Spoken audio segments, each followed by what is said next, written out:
Oh, where am I? There I am. Hello. Hello, hello. Hello. Hope anyone who happens to be watching is doing well this evening. I am finally gonna be reading more of the Alara Unbroken novel from Magic the Gathering. We are over halfway through. There's like, I can't exactly tell. Hold on. We're on page 251, and not counting the like author's notes or whatever the hell.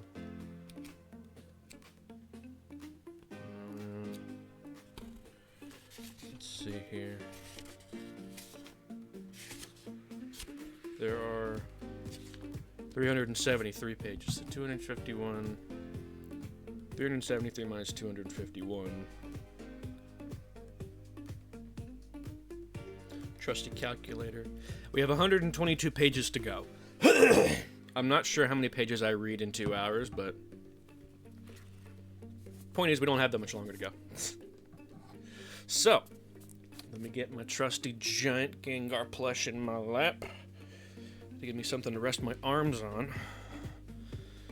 And I'm going to crack open this Arizona RX Energy Herbal Tonic, whatever the fuck this is. It looked tasty. I'd never seen this Arizona, this flavor of Arizona before. It is apparently an invigorating blend of green tea, tropical and citrus fruits, Panax ginseng, eleuthero root, guarana, schizandra, and vitamins A, C, and E. Let's hope it actually tastes good, because that's why I bought it. Because I thought it might be tasty. I hope I'm not wrong about that.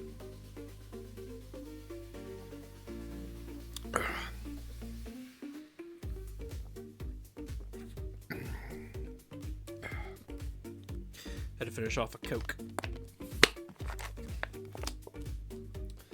Didn't want it going stale during stream, so now we crack open the Arizona. I wonder if Arizona will ever run with that. The Riz in Arizona. Arizona. Alright. Smells pretty good.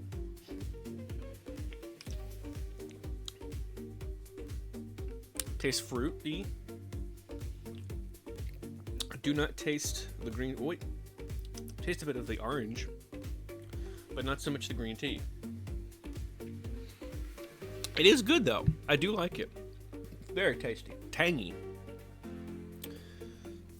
Tangy but not tang. Changing but never changed. Okay.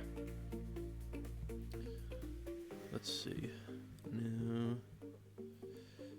Itchy. Oh. Trying to find.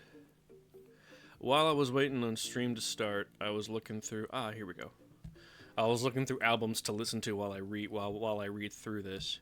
Mostly fantasy-esque sounding soundtracks. I wanted to play something different besides the RuneScape soundtracks for once.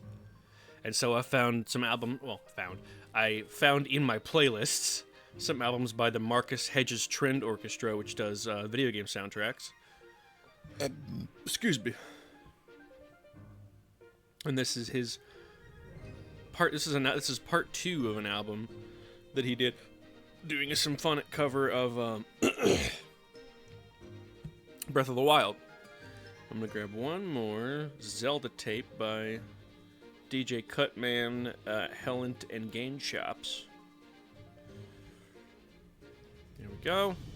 All right, let's do this.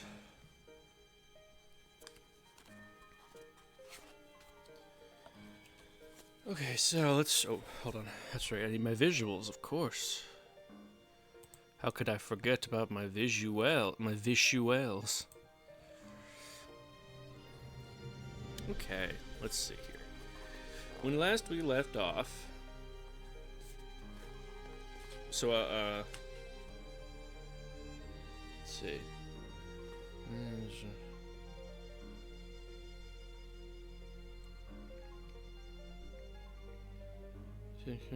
From changes. Valoran. Oh, okay. Got it. Let's see.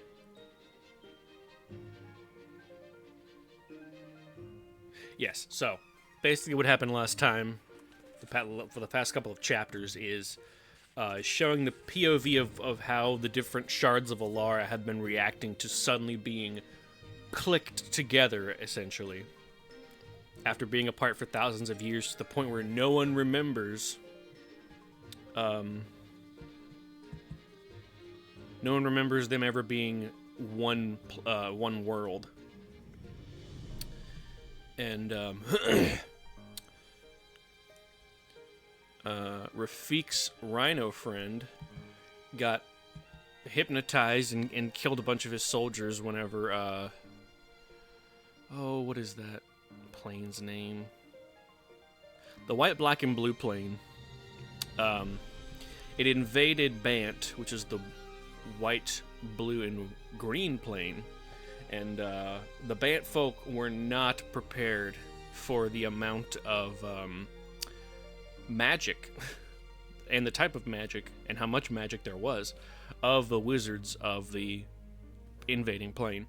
And so the rhino guy got hypnotized and killed a bunch of his comrades, and then what is his name? I just said his name. Not Guafa Hazid. Rafiq, in an attempt to stop his friend without killing him, just slashed him right in the spine. It's unknown if the Rhinoman will ever walk again.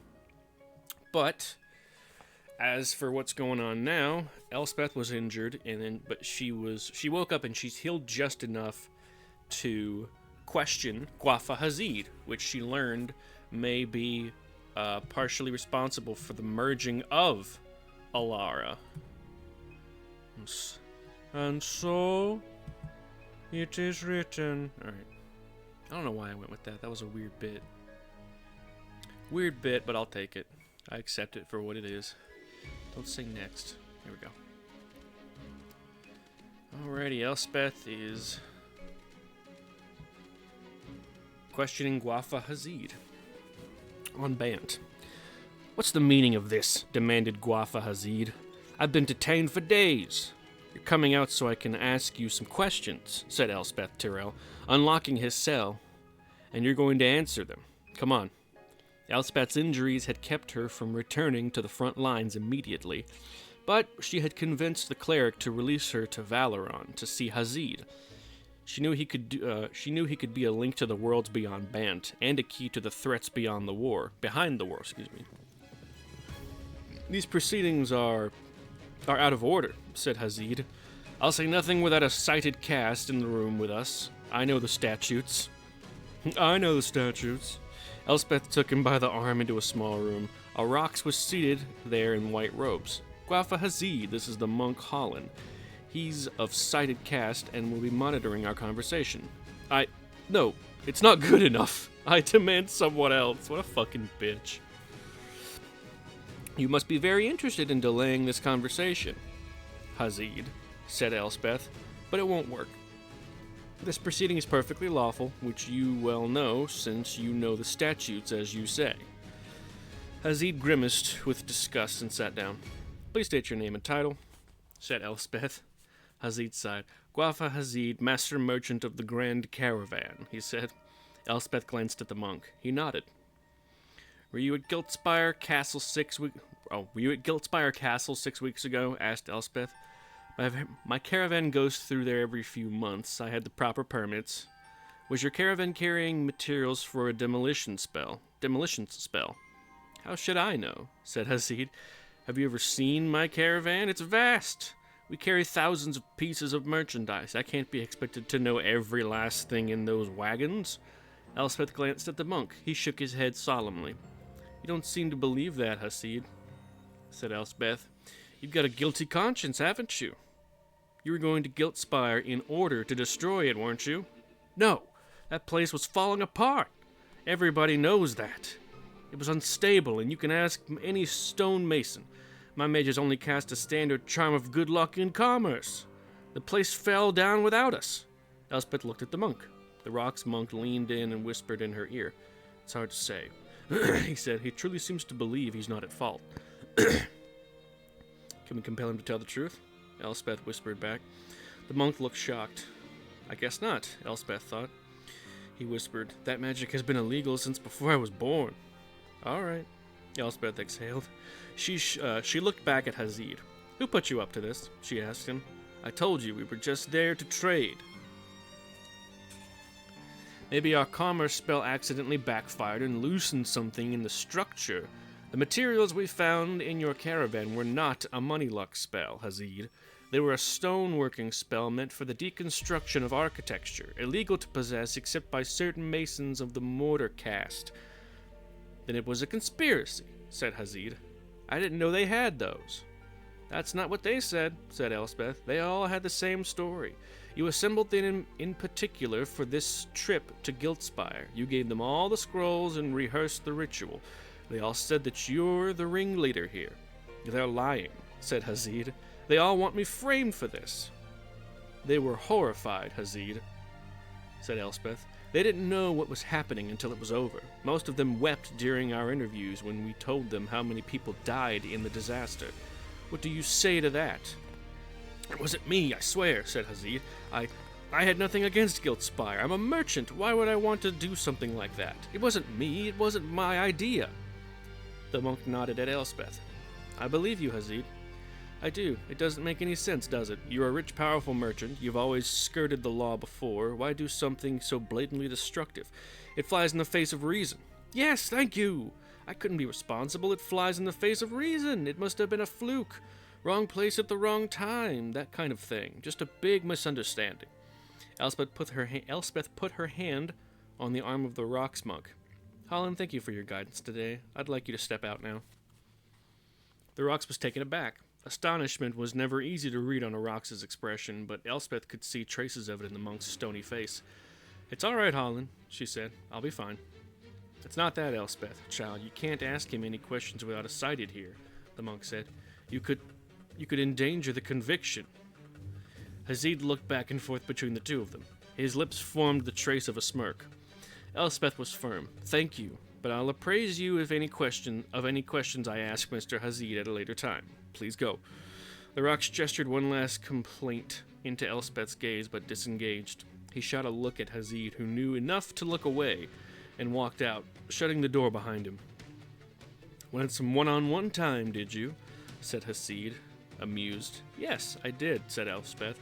Hazid grinned and leaned toward her. That's good. I work best this way, head to head, trader to trader.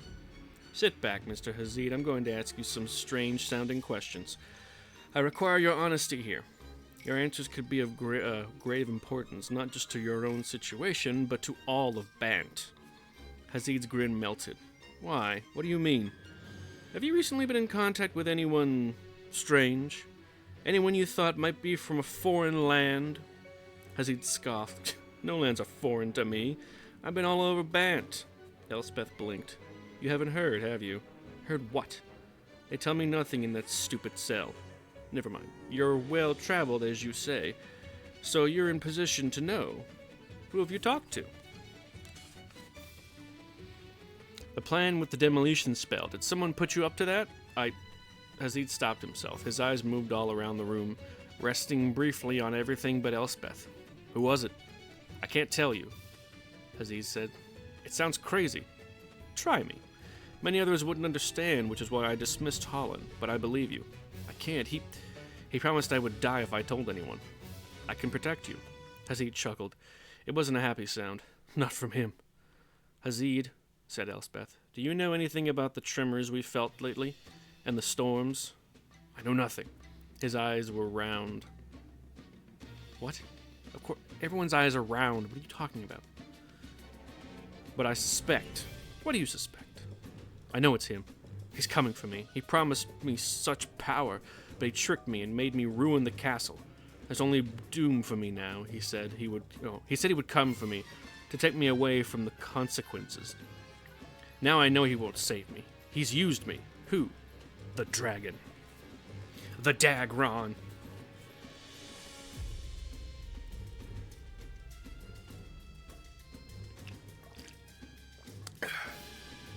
Oh yeah, that is good. Very citrus heavy. Because I taste the orange. Or some kind of orange citrus fruit. Very nice. Okay. Mubin! Mubin studied the passages in the prayer book, manually copied in a neat hand. The ink seemed to march across and down the page. The language of prophecy wasn't fluid and poetic, but rather quite particular, creating the impression that the author had stared directly at the future and struggled to reproduce it with faithful precision. Surprisingly, for being called the Prayer of Asha, the prophecy mentioned Asha almost as an afterthought, attributing to her the role of savior after war had already broken out. Most of all, the prayer urged unity. Hold on, let me see if I can't find. I don't think Mubin had a card, but let me check. J-M-M-A. No, he did not. So we're just gonna go to a Bant Panorama, since Mubin has no card, and he cannot scream. Yeah. Anywho. Oh no. Anyway. Most of all, the prayer urged unity. Mubin would normally have found the ideal pleasant. Bant's road of history had been paved with regular battles of territory and trade, but the unity was couched in language of war. It was the unity of a military force assembled to strike down a vague foe, not the unity of a community in harmony. It was the unity of a world too fearful to great and too eager to destroy. The prayer of Asha, he decided, asked for Bant to come together like fingers in a fist. Mubin realized where he had heard the prayer before. The word choice, the meter, the imagery, it was familiar, and he finally grasped where he had seen it last. He picked up the small copper bell on the side table and rung it. The noise was frustratingly pathetic. He waited. No one came. He had to get across the country that day, he thought, and that was what he was reduced to? The little prayer bell mocked him. He was a grown rocks, hundreds of pounds of solid muscle, and he couldn't walk to the door, get on his steed and ride where he needed to go. He looked up at the window. It was at eye level for a standing person. Across the room on the opposite wall, daylight and a scene of serene trees shone through it, and the promise of being heard. That window was the key. He threw the bell at the window. It bounced off the glass and landed on the floor with a jangling sound. The thin copper instrument just didn't have enough mass to crack the glass.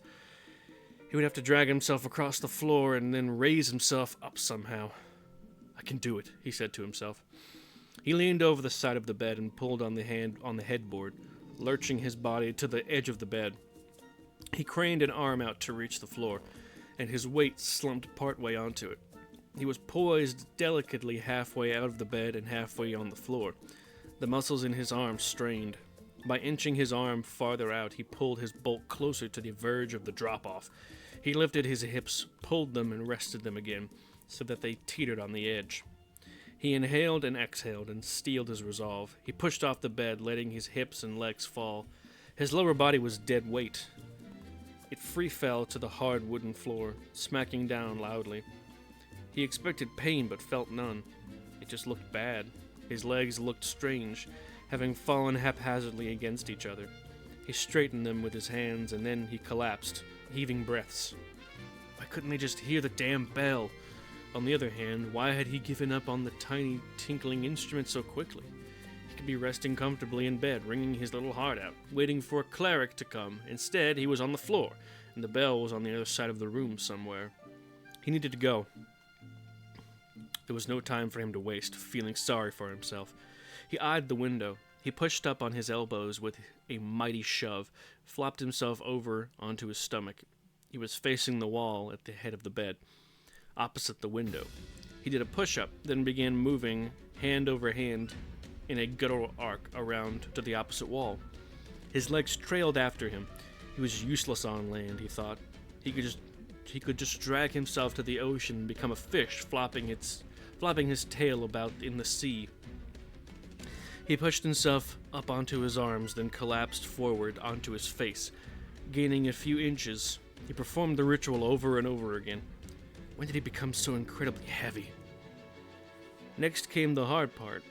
His head was below the window, and the glass was high out of reach. Perhaps he should just gore the wall with his horn, he thought.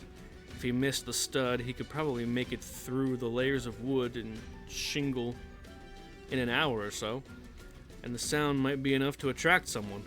No good. It was the window or nothing. He turned back to the bed, facing the foot, a few feet from the wall with the window. The bed's nearest post was tall enough that if he could lift his weight on it, he could probably fall forward. No, he could probably fall toward the wall and reach the window. He grasped the bedpost, got a firm grip, and pulled. The bed skidded toward him. Mubin blurted out 3 select and deeply obscene words for a moment. He actually hoped there were no clerics within earshot. He would have to do it carefully.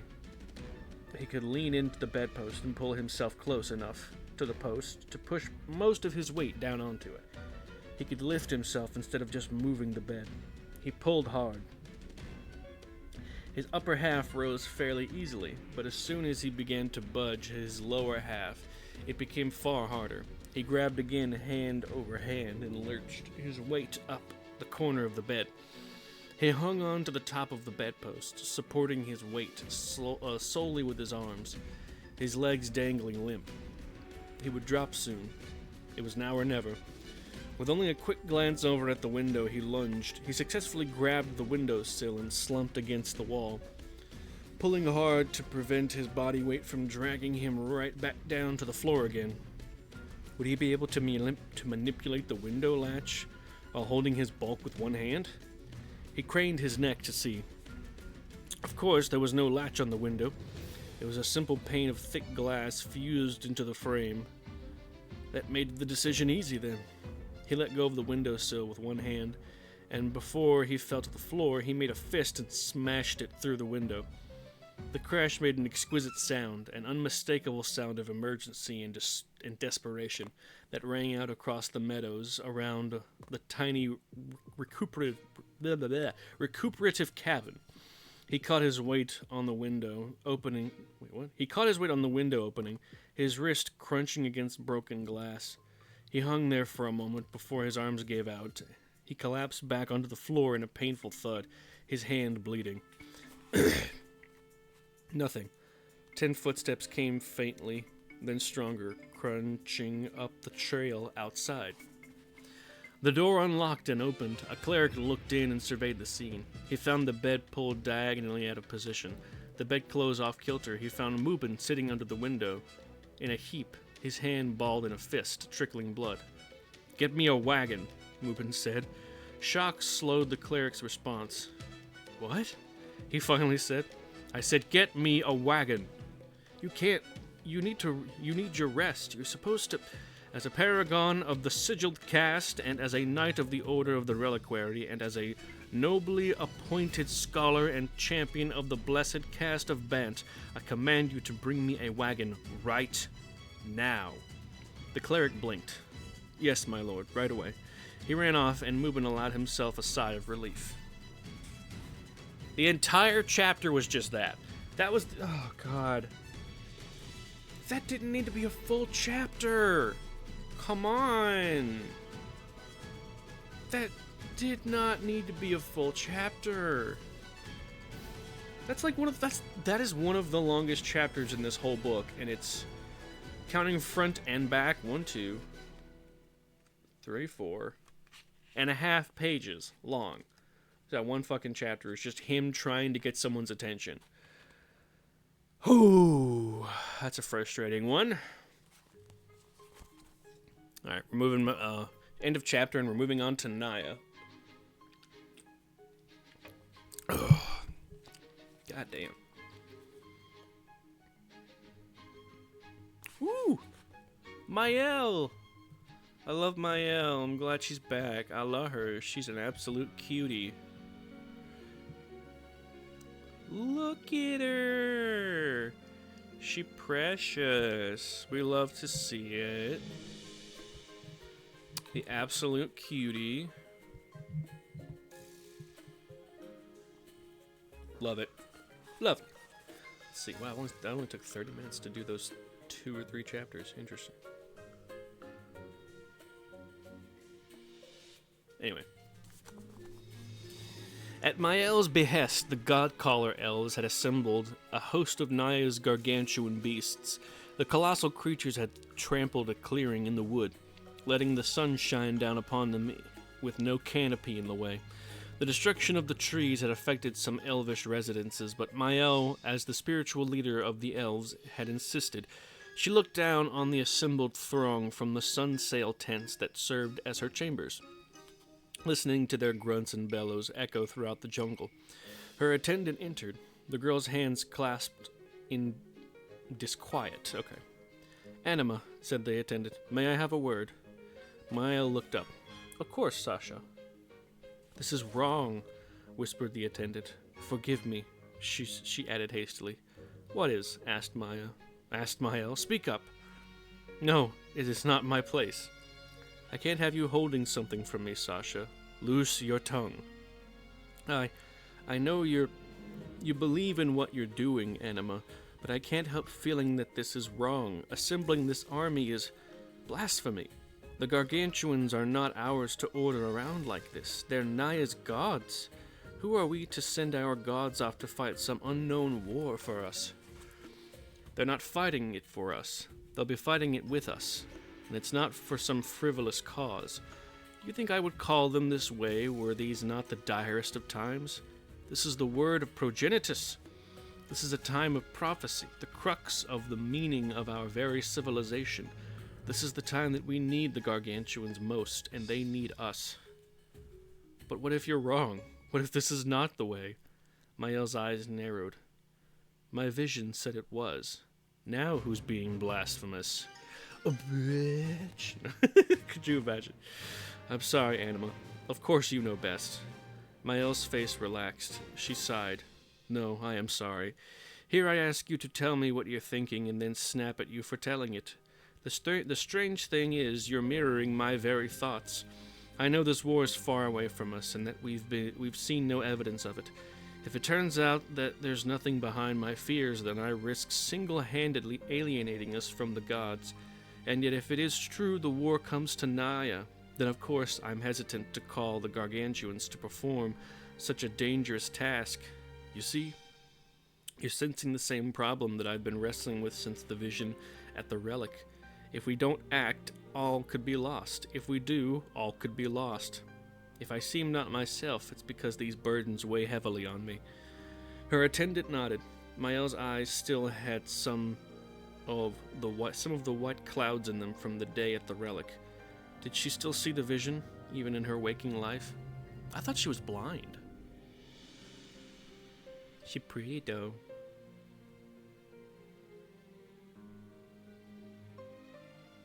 Sorry, I just really like that art. It's gorgeous. One of my favorite art. I don't think she's ever been reprinted either. Maybe once or twice, but never with different art. I would love just like a big, like, painting-sized print of that. Frame it. It's absolutely gorgeous. Anyway, I just realized. If you wanted to disguise your nerdage, to act like a quote-unquote normal person, you could buy high-definition large printings of Magic the Gathering art of like stuff like this, some simple stuff like this, the art from basic land cards, and then frame them. And those who don't know are like, oh, gorgeous painting, who's done this? And then you, knowing the card artist, is just like, ah, yes, it is done by a little known artist known as, what is it? Jesper Meerforce. His very abstractions speak to, like, he just turned into like a normal ass art critic. God, that'd be so funny. It's like, oh, and who is this? Who painted this gorgeous piece? You know, like that kind of shit. That would be so funny to me. just like passing as a quote-unquote normal person. Meanwhile, your house is like full of art from a trading card game. God, that'd be funny. Alright, let's see. They heard a chorus of upset snorts and then shouting. They looked down at the army of gargantuans. The beasts were skittish, braying and scuffing the ground with their massive claws, tearing great gouges in the earth. The god collar elves were yelling and pointing off into the circle of sky above the clearing. There was a cloud of small shadows in the sky. Creatures were flying toward them. "What is it, a flock of birds?" asked Sasha. "No, bigger, far bigger," said Mael. "Are they a threat? Something we should worry about?" The look on the Anima's face gave her the answer. "Your clarion, Anima." Sasha indicated the long trumpet hanging from the tree trunk nearby. Mael didn't respond. The flying creatures neared. They looked like winged lizards, but as large as a god. Sasha shook her mistress's shoulder. "Anima, sound the clarion!" Mael stared up at the flyers, her eyes clouded with white. For Sasha's mistress, the vision of prophecy and her everyday vision had become one and the same. Sasha raised the clarion, put her lips to the mouthpiece, and blew as hard as she could. Hell yeah, girl. She got them clarion blowing lips. She got them CBLs.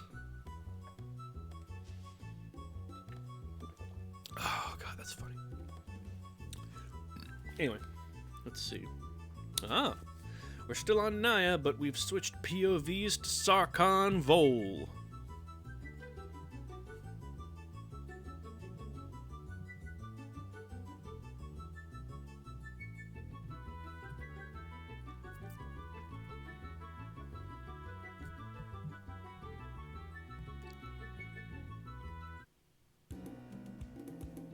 Here we go.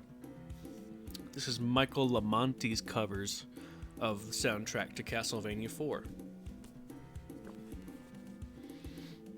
Sarkhan surveyed Naya from his perch on the back of the Hellkite. Karthus, at the lead of a flight of other dragons, seas of green raced below them, the heads of trees rippling in gentle winds. Mist-rimmed mountains moved slowly in the distance, like the bald heads of stern giants who watched them streak across the sky. Karthus flew ahead of the rest of the flight. Sarkhan felt the dragon's arrogant pride at being the head of the pack, which stoked his heart. What greater joy could one feel, man or beast, at being used for one's true purpose? And what greater service could he himself provide than to crush a world with the unleashed power of a flight of dragons? Let's start with the Valley of Trees. Let's start with this Valley of Trees, Karthus, said Sarkhan. Karthus inhaled and blasted a cone of fire down on the trees. His dragon fire coated the canopy branches, swallowing them in fire instantly. The dragons behind them followed suit, breathing fire at random. Occasionally, Sarkhan would look back to see birds flying out of the smoke of the burned areas, or arboreal mammals skittering away from the swath of fire the dragons left in their wake. Most of them died, roasted alive when the flames spread hungrily outward from the flight's streak of fire. Sarkhan didn't bother trying to establish mana bonds to the place. The world of Naya surged with mana of nature and growth, but the charred remains of his forest fires would stifle the mana production here. Besides, he thought, why stop the fun? He was making his mark. As the flight approached the edge of the valley and the wall of mountains, he willed Karthus to turn back around. The dragon's wings tilted and grabbed full sails of air to shoot up into Naya's sunny sky, then curved back around to do another pass. That's when Sarkhan saw the first signs of Naya's resistance. 3 woolly-furred behemoths had risen above the tree line to bring their massive hooves down on the fires. Their bulk was so vast that they stomped the fire out even as they crushed the trees that were its fuel. That would not stand. Karthus, he said, something's trying to interfere with our plans. Let's interfere with theirs. Sarkhan led the fight of dragons straight at the behemoths. They did a single breath pass, strafing the beasts and the trees around them with cones of fire. The last dragon in the flight strafed a little low, and one of the beasts was able to thrust its head into the air, catching the dragon with its nose horn. The horn tore a generous wound in the dragon's chest, sending it diving into the trees. The dragon crunched through the branches and broke a few solid trunks to splinters before it came to a rest against a flat, splay-footed tree, dead.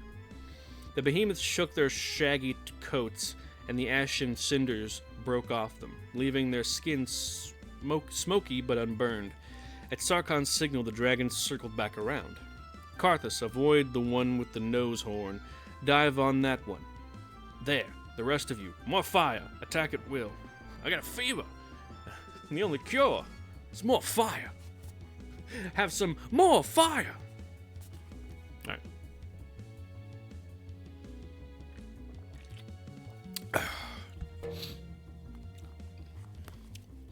The other dragons laid into the two of the behemoths with a combination of fire breath and swooping attacks with their talons. Karthus dived, then flipped his body toward the beast with a sudden great flex of his wings. Sarkon clutched at his bindings as the dragon's body lurched, barely holding on. Their victim roared and tried to bite at the dragon, but Karthus' talons clamped into its back. Then Karthus gave 1, 2, 3 mighty wing strokes and heaved the behemoth into the air. It wriggled like a fish in a bird's claws, but couldn't pull free. Sarkon gave no orders, but Karthus knew what he was doing. He flew up, up, up, and then, as the Hellkite's wings were about to fall from the strain, he released the beast.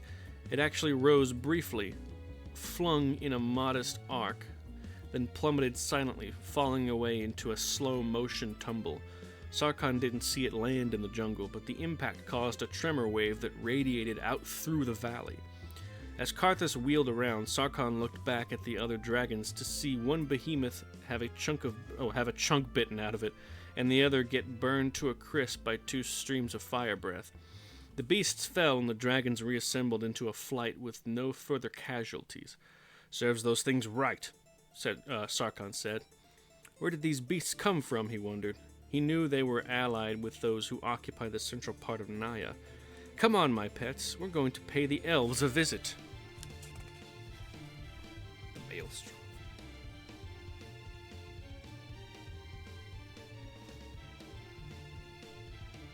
Let's see.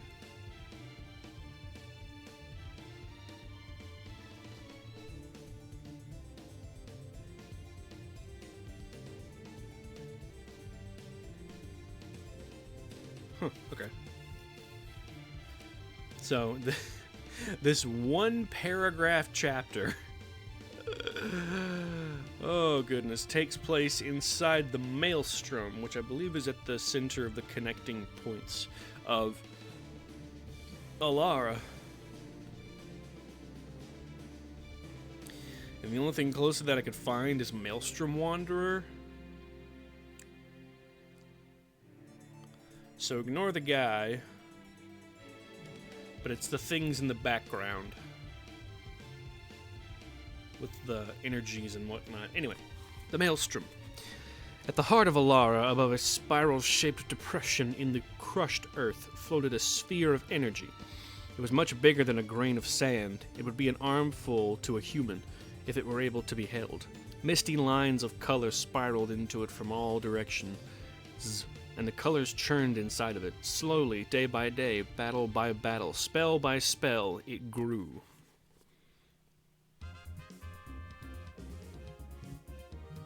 Da-da-da-da. Let's see. Yund. And we return to Ajani.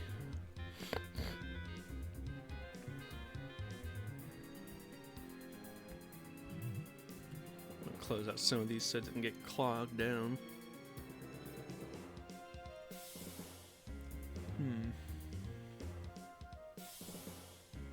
That should do for now. Anyway, I really hope Brea comes in at some point. She's real cute. She's real cute.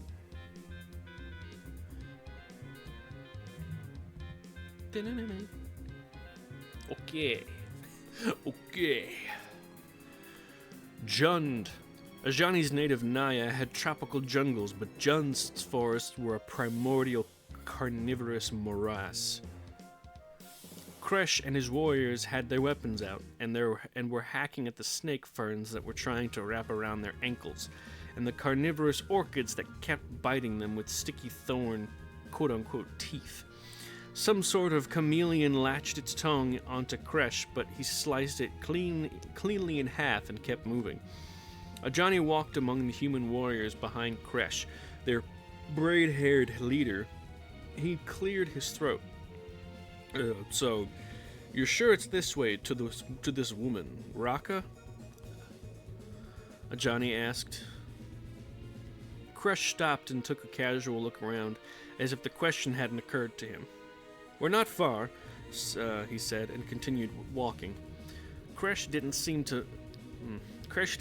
the least bit curious where Ajani had come from, or what he was doing on this world. He seemed perfectly content to let Ajani stay a symbol, a spirit guide, rather than a person unto himself. What's Raka like? He asked the warrior leader. Should I prepare magic for her? Just know this. Raka is a traitor. Her heart is strong and fickle, a dangerous combination. But you're our talisman, White Cat. You're our pole star. You'll sway fate's favor in what I'm sure will be a mighty battle. Sure, guys, sure. The warriors grunted in agreement around them. I doubt I'll sway any such thing, Kresh. I do not wish to be anyone's talisman, but I'm glad to have you at my side. Ajani couldn't figure out the human, Kresh, leader of the Antaga clan. The man had a sureness of self that seemed out of place in Jund, where danger stalked everything that breathed, every moment of the day. He made no plans. He just seemed to take every moment as it came, confident in his ability to conquer each moment after the next. Ironically, nothing seemed to surprise him because he never formed any prior expectations. In a way, it was an admirable quality, Ajani thought, if occasionally jarring to be around. The dead have begun to walk the earth, said Kresh, fastly looking ahead. Get your weapons ready. A group of humanoid corpses shambled toward them, their putrid flesh hanging from their bones, their mouths distended and their eye sockets rolling with expressionless orbs. Ajani gripped his axe. They looked like awful parodies of human beings and some other creatures Ajani couldn't recognize. It must be magic related to the creatures that killed Jazal. When the undead creatures saw them, they stopped shambling and charged. Alright, and now we return to Esper. That's it, Esper. Esper's the one that's invading Bant. Esper on the Bant frontier. Malfagor, we return to. Malfigor.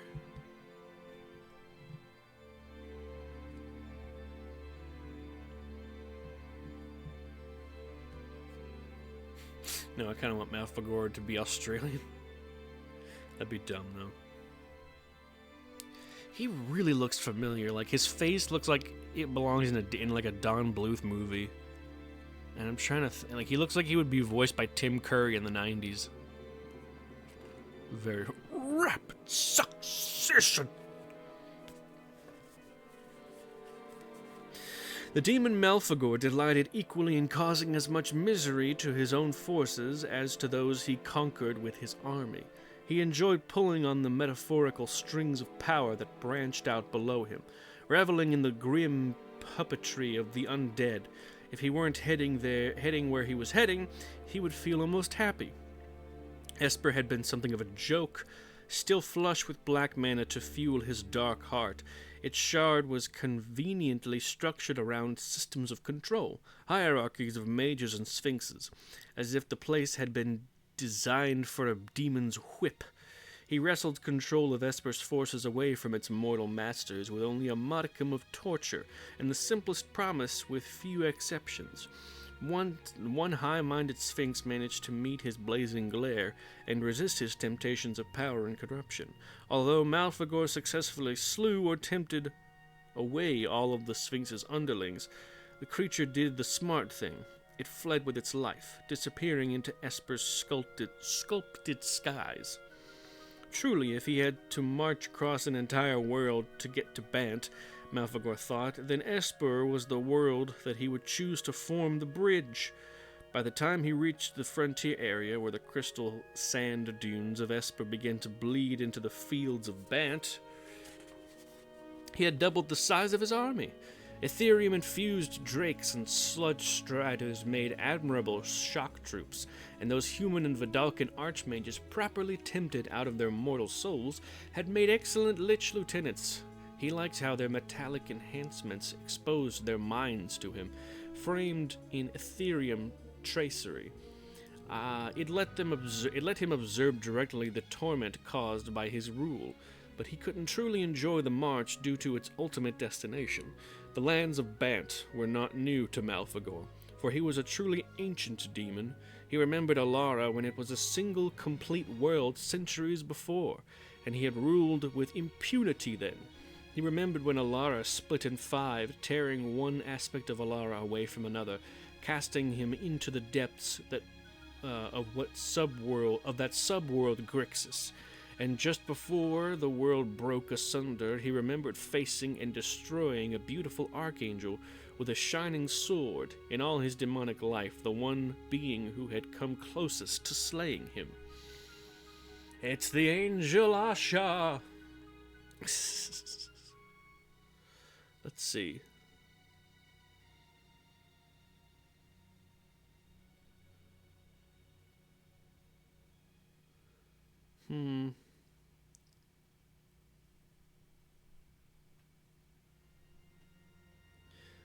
Okay, so this chapter's on Grixis, but it seems to focus on characters that I don't know if they ever had cards. Levac and Soleil, I doubt they have cards. Let's see. J. K. Yeah, just go straight from K to M. So I doubt... Let me do a quick search. I doubt that they later made a card of Levac or Soleil, but it's worth a shot to check. Come on, mana box. Alright. No Levac. And no Soleil. Okay.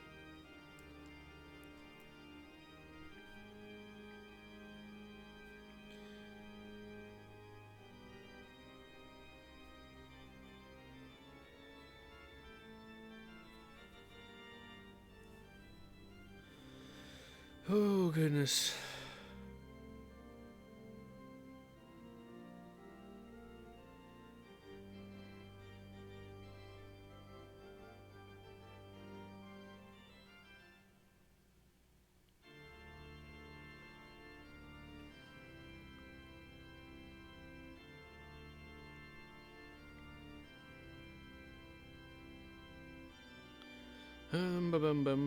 Bum.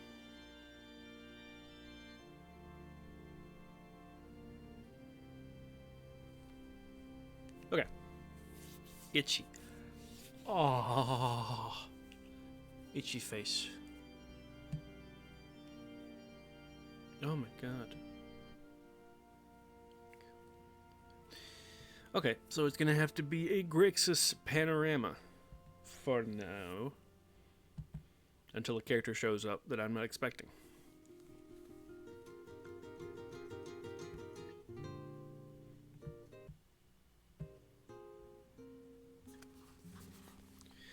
So this is the plan, Levac? Sit here and have this baby in this hovel, while the world shakes outside? Levac and his wife, Soleil, had spent countless nights wandering Grixis' network of tunnels. They had eventually settled in an abandoned hermitage, much smaller than the stronghold at Torchlight had been, but the wards were active and the undead hordes had seemed to pass it over. No, I'll figure something out before the baby's born, Soleil, said Levac, but even if we're forced to have it here, you don't have to worry. I'll protect you and the baby. Like you protected Vali? That stung. It had been days or weeks since Vali disappeared into a mob of the walking dead. His screams had been the music of Levac's nightmares every night since. He thought he might actually be handling it worse than Soleil, but he kept those emotions to himself. Levac had never told his wife that Vali was still moving, still calling to him. When he ran away, the worst part was that he couldn't tell her that he knew that Vali had become one of the undead. Get us out of here. Things will be better. Tomorrow, we make for the glow on the horizon, or the next day. Grixis' sky had always been a tangle of electrical storms, but after a series of tremors in the earth, the far horizon had glimmered with an eerie blue light. The clouds in that direction were bright white and regular in shape, sliced evenly along invisible lines. Uh-oh. It looked like a doorway into paradise, a promise of something better than their desperate lives, a promise of something better than Grixis itself. The thought that Levac's world might have an exit at forestall... What? The fact that Levac's world might have an exit had forestalled his despair, and they waited underground. You keep saying that. Things will be better tomorrow. We'll escape. Why the hell haven't we gotten out of this place? Tomorrow I'm leaving, with or without you. It's what it feels like when a marriage is fraying, thought Levac. Back when Grixis was the only life they knew, back when they were certain that humanity would become extinct by the rotten hand of the undead, he and his wife were as close as two desperate people could be. Things had changed, and with the chance that they could get out of Grixis entirely, everything ignited a bitter argument. Even the rumor that other living humans, thousands of them, lived in the worlds beyond wasn't enough to bring hope to their days. But in truth, it wasn't the strife of colliding worlds that had come between them. Levac was sick with the guilt about Vali. He had earned as much blame as Sally put on him. Once the two of them traveled across Grixis, Levac had seen his... Once the two of them had traveled across Grixis, Levac had seen his son. It was his son's same tunic, same hat, and the same leather short sword scabbard he had carved out, but it was a Vali-shaped monster wearing them. He didn't dare tell Saleh. It would destroy her. Instead, he stalled, every day coming up with any reason he could think of not to make for that glow in the horizon, hoping against hope that there might be some way to reach his son, somehow get him back. Well, everyone in this situation is just stupid. Well, I say stupid. They're not thinking rationally. Saleh wants to get out of there, but they're surrounded by undead. The husband is racked with grief so much that he doesn't want to leave into what they think is a better world, even if what the fuck is it called? Oh my god. Keep forgetting. Esper. Even if Esper isn't much better, it's still better than the wasteland of Grixis. He's like trying to hold on to the husband's trying to hold on to the past. The wife is trying to jump into the future too soon. And they need to do a better job of communication. But that wouldn't make for a good story. Let's see. There was the sound of wings outside the wooden shack. Another one of the sickly feathered Cathari, probably. Levac looked out through a crack in the roof. Strangely, the Cathari didn't have the characteristic bent neck and black feathers. Its feathers were a vibrant molted white and brown. It wore shining metal armor across its breast. The birdman circled once, cocking an eye down at their hiding place, and then flew out of sight. What was it? Asked Saleh. Levac picked up his sword. I'm not sure. Something new is happening, he said. Returning to Jund, and it is Crash with a Johnny, I believe. Yep. Oh, but it's from the point of view of Crash. So, we're going back to Crash. First, let's close out a Johnny. By the way, these are the clouds that Levac and Saleh had seen in the distance. Oop, hold on. There we go. clouds that were like perfectly cut into segments. Very strange, but I kind of dig it. Alright, crash, crash, crash. There you are. Behold, this be the crash.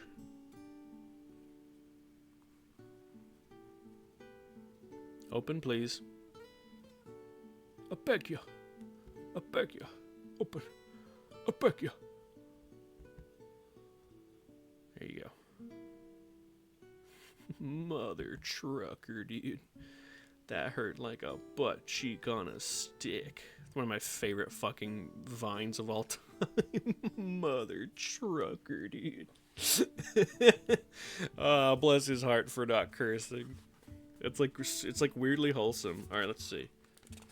All right, I'm not gonna be able to get through this chapter in 36 seconds, so I'm just gonna take this time to stretch.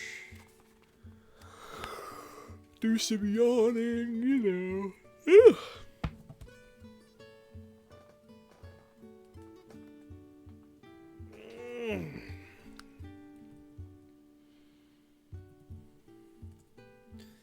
Gonna pause the Super Guitar Brothers. Love them. Oops.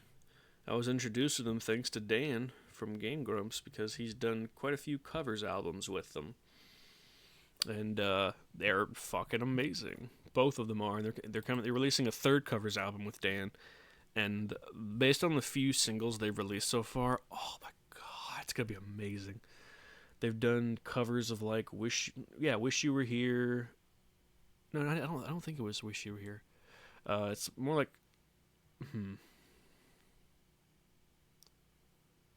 No, what the fuck is the name of that? Shine On You Crazy Diamond, that's it. Shine On You Crazy Diamond. They do both of them, part 1 and 2, I think. It's a great song, pair of songs.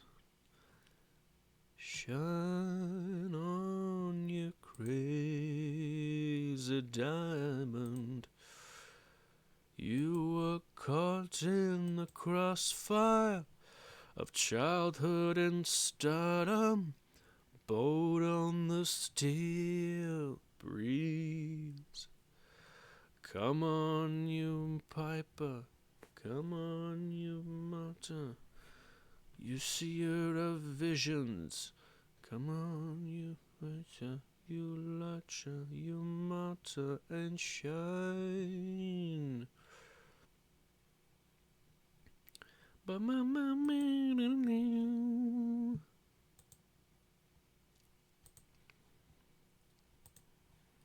That whole album's fantastic. I need to get that on vinyl at some point. I've got a few Pink Floyd records on vinyl. I'm trying to remember offhand which ones I have. I have The Wall, which I found for very cheap, weirdly enough. I have Animals. Love that album. I've got The Final Cut. Is that it? The Division Bell. Love the Division Bell. What do you want from me? What else? I think that's all. She's wise and she's kind. Try to find some more stuff before the ad's over. Excuse me. I'm still working on the set list for karaoke number 7. Still practicing the set list for karaoke 6, and so far it's going pretty well. Most of the ones I've gotten down pat. Let's see here. Space. Planet X3.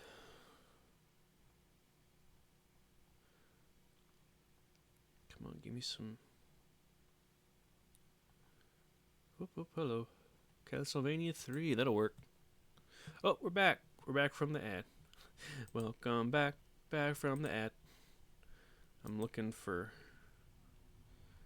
albums that might mesh pretty well with the Magic the Gathering novels. High Spirits, not Pokemon, not Clown Core as much as I wish. That'd be funny as hell. Come on. Not iconic game themes, not the Aristocrats.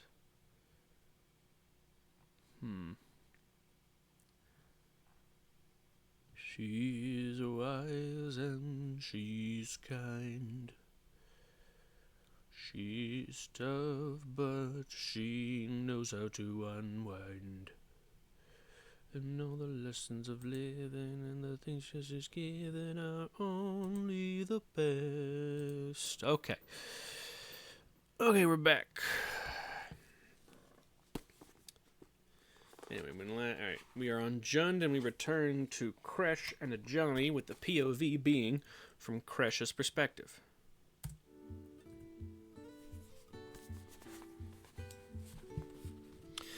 Kresh put the point of his sword through one of the undead directly through its ribcage, a little to the side of its sternum. It was just another foe, right? At least it fell just like one, perhaps a little sloppier as it fell off the blade, and the gray ichor that came out of them stung the skin, but that was no different than the spit of a common Thrinax that came from his own world. If the undead were the extent of the invasion into Jund, he felt he could probably handle it.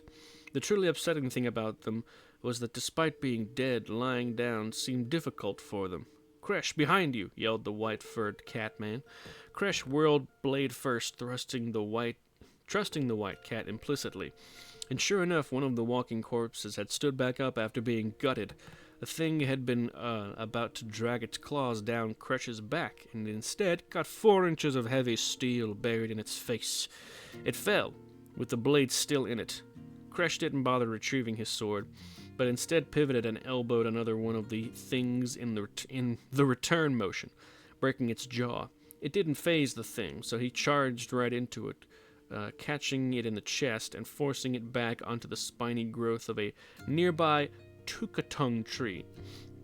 It didn't stop the undead creature from writhing or moaning, but it bounded up. The Catman was fighting with an undead creature whose face was more mouth than anything else. Its eyes grafted into its shoulders. He was holding it off, but didn't see the 2 others rushing up from behind him. "Ajani!" Kresh yelled, and ran to tackle one of them, but Ajani's next attack caused him to reconsider. He dove away just in time as Ajani held his double-headed axe at the very end, right down by the near axe head, and swung it around above him. He roared, and the axe burst into something like flame, but searing white. The weapon carved through all 3 undead creatures, incinerating their flesh like it was paper. They didn't get back up. Ajani kept swinging his axe, thrashing through the bodies until all the undead creatures had perished. He even finished off the one that was stuck to the Tukatung tree. The warrior leader and the Nakatl exchanged a look. In other circumstances, they might have grinned at each other, but they didn't quite. They didn't quite. That doesn't sound right. That's the end of the sentence. They didn't quite, period. "I like how you fight, White Cat," said Kresh. "So do I," said a voice. It came from the forest shadows, somewhere up ahead. They all looked to try to discern its origin. There was a clap of thunder. It rolled across the sky from the direction they had been traveling. Up over their heads and past them was the smell of ozone and a buzzing, moaning sound. Out of the darkness of the Tukatung woods stepped Raka. "Hey, it's your girl!" Now we are at Esper on the Grixis frontier.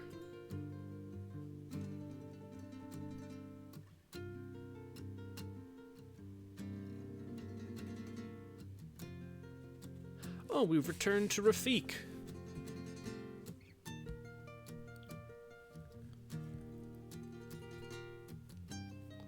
Good old Rafik.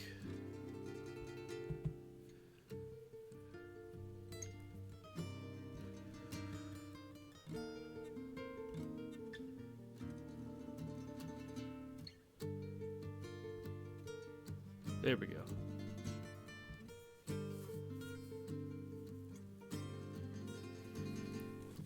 Take a sip real quick. Yeah, we're gonna go the full 2 hours. I feel like I deserve to do that.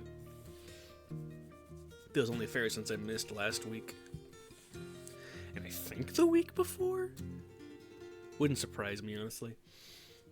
But thankfully I haven't had to work all week since in my particular county it is spring break. So, no jorbs this week.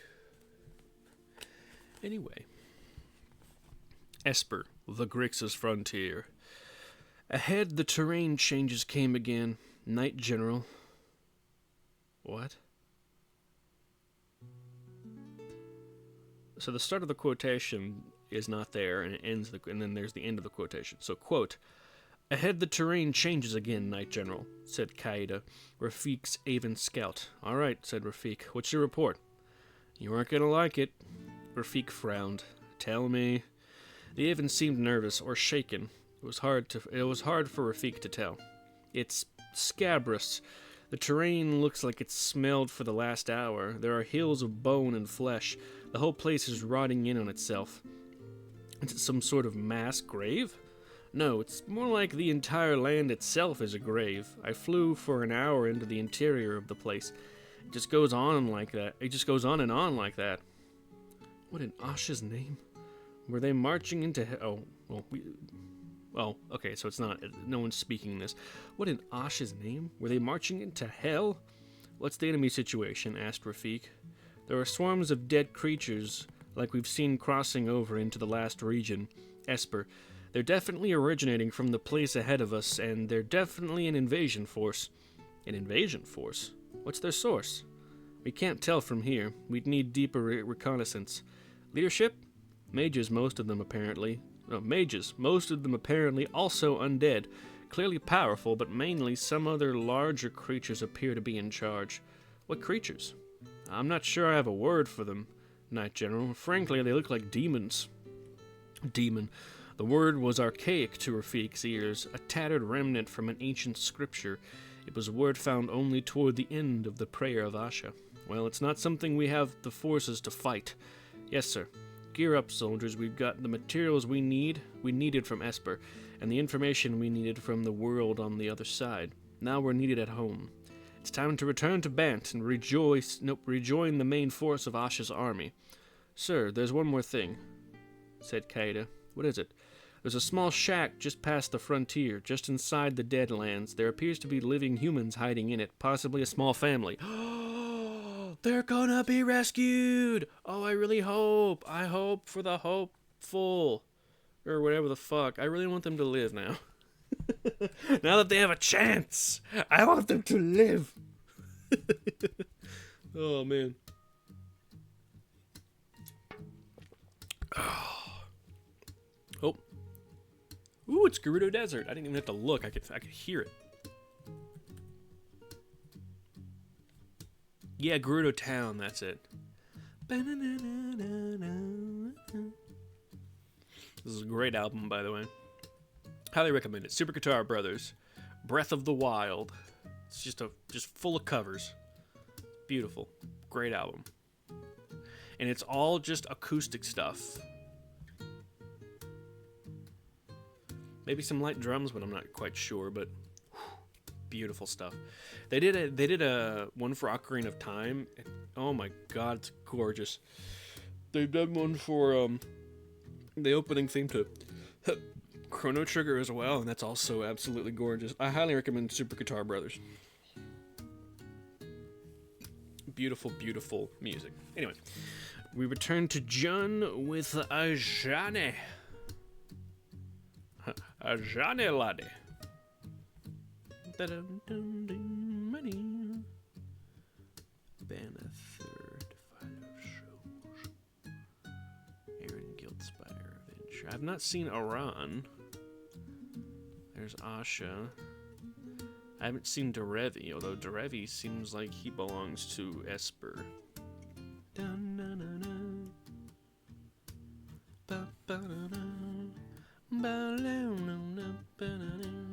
Sorry, I really like this song.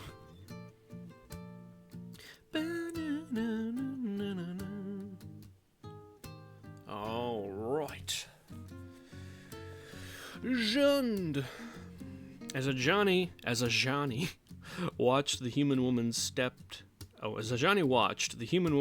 out from the shadows between the trees of Jun's thorny undergrowth, malice swirling in her eyes. She was an older human, wiry-looking but sickly thin. Her teeth were blackened points, her eye sockets were deep, her lips were thin and dry, and her bare arms looked like sticks coming out of her shaman's tunic. Still, Ajani could feel the power emanating off her. Her hair stood out from her head slightly, as if she were a frightened animal. But she didn't look frightened. Branching rivers of bluish light played down her bony arms and arced between her fingers. Bluish light, huh? You look bad, Raka, snarled Kresh. You've been dipping into some wicked magics, and treachery was ugly enough on you.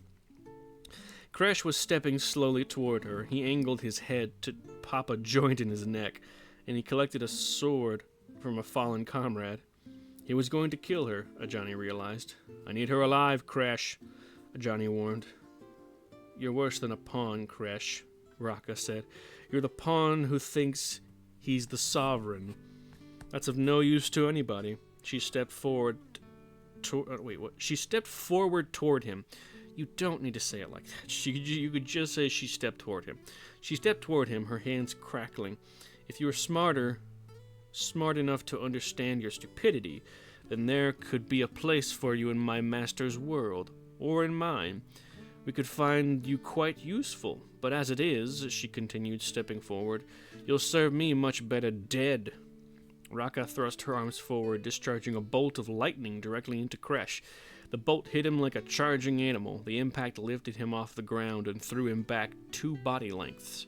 He landed on the ground and rolled to a stop, face down. Johnny rushed over to him and knelt down beside him.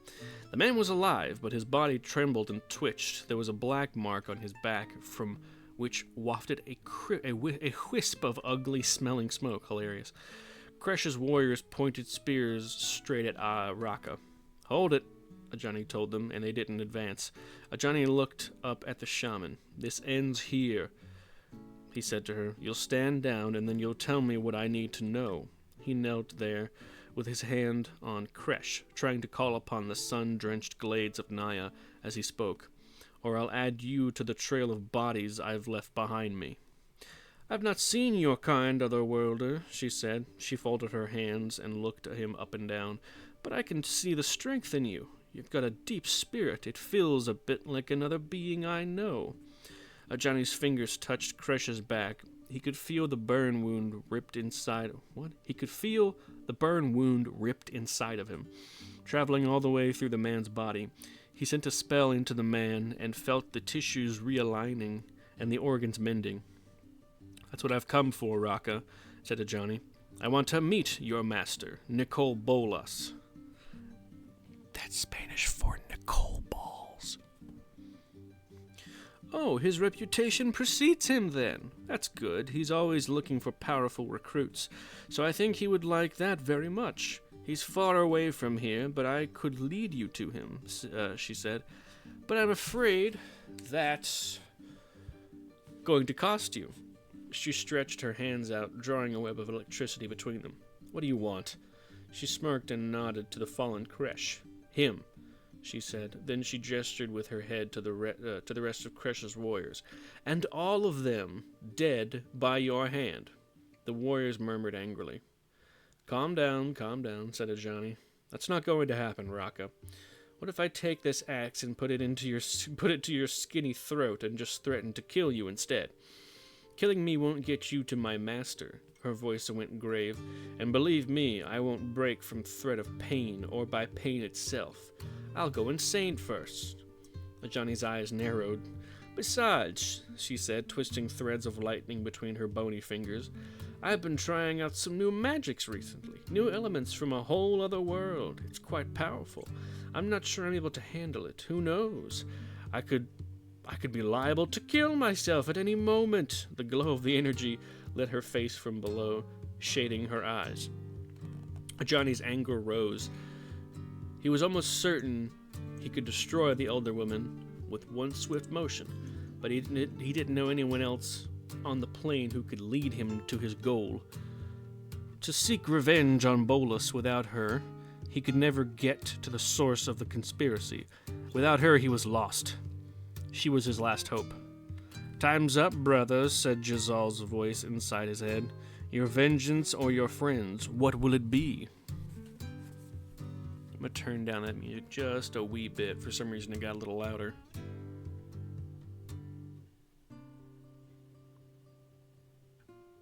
There we go.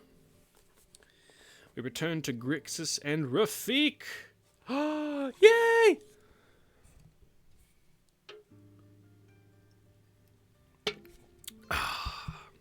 Tasty.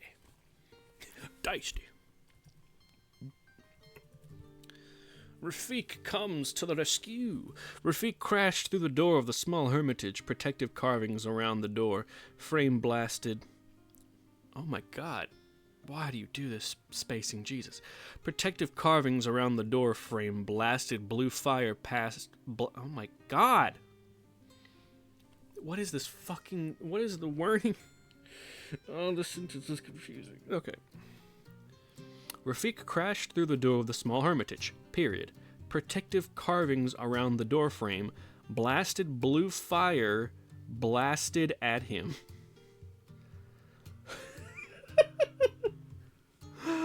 Oh, you gotta spell check these, come on, or grammar check. Protective carvings around the door frame, blasted blue fire, blasted at.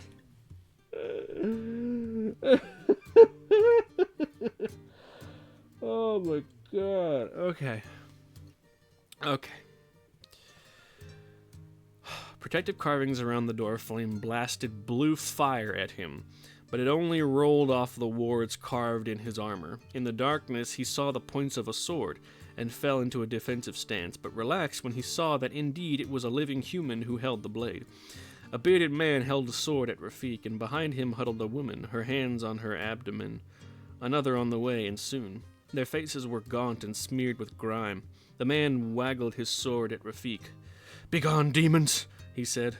"We're not demons," said Rafik. "Listen, there isn't much time. Come with us. We're human, just like you."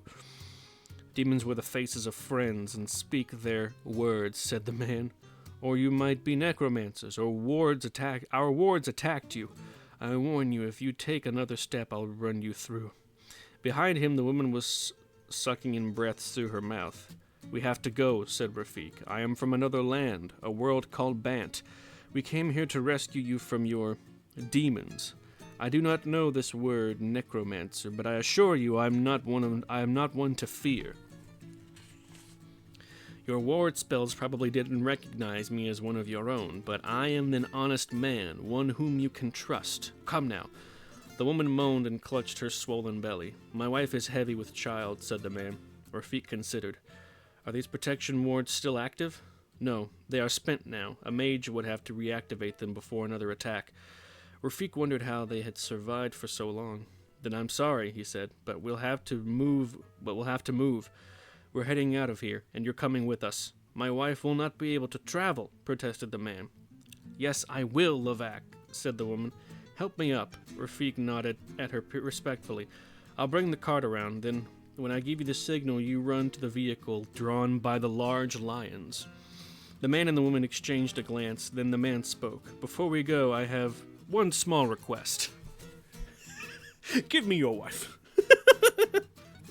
God, that'd be funny as hell. Damn, we're back to a Johnny. Back and forth real quick. Okay, let's do this. Ooh, alrighty, let's fucking do this. Oh, ha,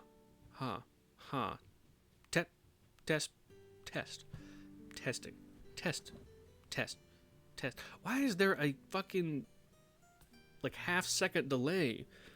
That doesn't make sense. Testing. Pooping into my cupped hands. Cupped hands pooping. Cupping my hands to catch the poop. God, that's one of my favorite bits. Alright. Ajani looked over the fallen form of Kresh and Kresh's warriors and back to Raka.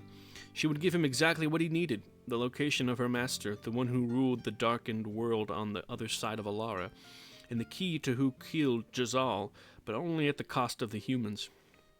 But that's all they were, right? Thought Ajani. Some humans?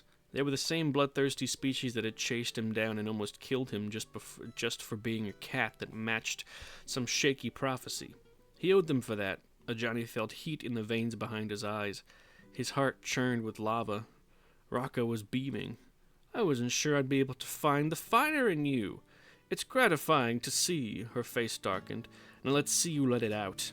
Ajani turned and looked into the face of Kresh's warriors. She was a young woman, sinewy and agile, with ceremonious stripes of yellow and jade stained into her muscular arms and thighs. She met his gaze and held her spear ready. You won't live through this, Ajani heard himself say. I'm not afraid to die, she said. There was a sanguine haze over Ajani's vision. He saw blood dripping down her forehead and down her hands. What? Humans, useless vermin who only brought death, his fist constricted around the handle of his double-bladed axe, as if it were trying to squeeze a delicate throat. Oh, is this the one? Is this the thing where he do the fucking thingy? Is this the art where he does that? I don't know. No, he thought, it was wrong, but if he didn't do it, he would never avenge Jazal. His spirit would coil forever in agony. But that wasn't her fault, he thought. Not that one woman standing there. We don't have to do it this way, Ajani said. You're allowed to run. Never, the woman scoffed. But I have to do it. It is my only way out. It's for my brother. She held her ground.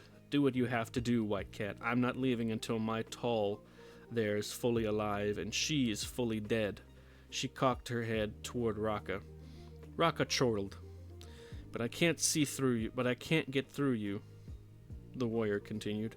So it's your move. Ajani stepped evenly over to the woman. The other warriors watched him carefully, but didn't advance on him.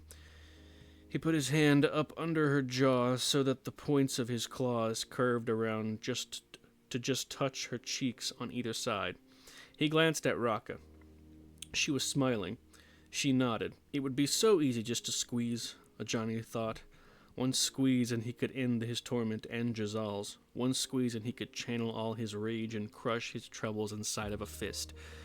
With his claw, he turned the woman's head to Raka as he himself turned his own head to the shaman. The warrior was going to want to see it.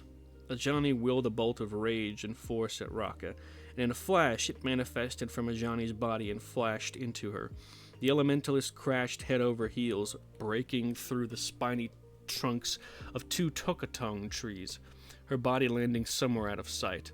At the impact, a blinding cascade of lightning burst from where she landed, pent-up magic released by her death. A crack of thunder followed an instant later, echoing in the woods around them. Ajani released the woman's face and stepped back, taking and releasing a deep breath. I'm sorry, he said. I thought she was your only way out, said the warrior, angling an eyebrow. I'll figure something out, said Ajani. You were tempted, I could tell, she said. Let's get Kresh on his feet, said Ajani. We have a murderer to find. Hey, fuck yeah, dude. We're back with Rafik. Oh, I'm so happy. But I feel like this is like a bittersweet thing, but I could be wrong. Who knows? Anyway, I legit have never read this book, so it's a first all over the place. Ready? Whispered Rafik. Both the human survivor Levac and the Avon Qaeda nodded in unison. The plan was all stealth and speed, with no fighting, if they could help it. From their hiding place behind a stack of huge bones, Rafik could see the vastness of the undead army to which the boy belonged. Fighting was not going to be a viable option. If it didn't work, they would just have to abandon the boy and head back to Bant without him. He hoped it wouldn't come to that. Oh, they're rescuing the boy! He rechecked the boy's position in the army and then tested the knots in the net. Oh, and the line. It was as good as it was going to get. Let's do it, said Rafik. He and Levac rushed out from their hiding place, remaining as huddled and as quiet as they could. They ran to the edge of the marching swarm of undead, carrying the net between them. Behind them dangled the line that was attached to the net, leading back to their hiding place. They managed to get the net around Volley with the first throw. It knocked the boy down, and he snarled and drooled, a noxious ichor thrashing around in the net. Rafik instantly turned around and started running, but stopped when he saw that Levac hadn't. Let's go, he said, but Levac's eyes were locked on the rotting visage of his son, and he wouldn't budge. The other undead turned to face them, scraping moaning sounds out of their dead lungs. Kaida flew straight up from behind their hiding place, the rope in his talons. He had doffed his heavy armor to lighten his load. Soon the line was taut, and he yanked the net, thrashing boy and all into the air. Rafik ushered Levac out of the way, and they ran as fast as they could back to their hiding spot in the small hermitage. Once they got out of sight, the undead horde lost interest in them and moved on.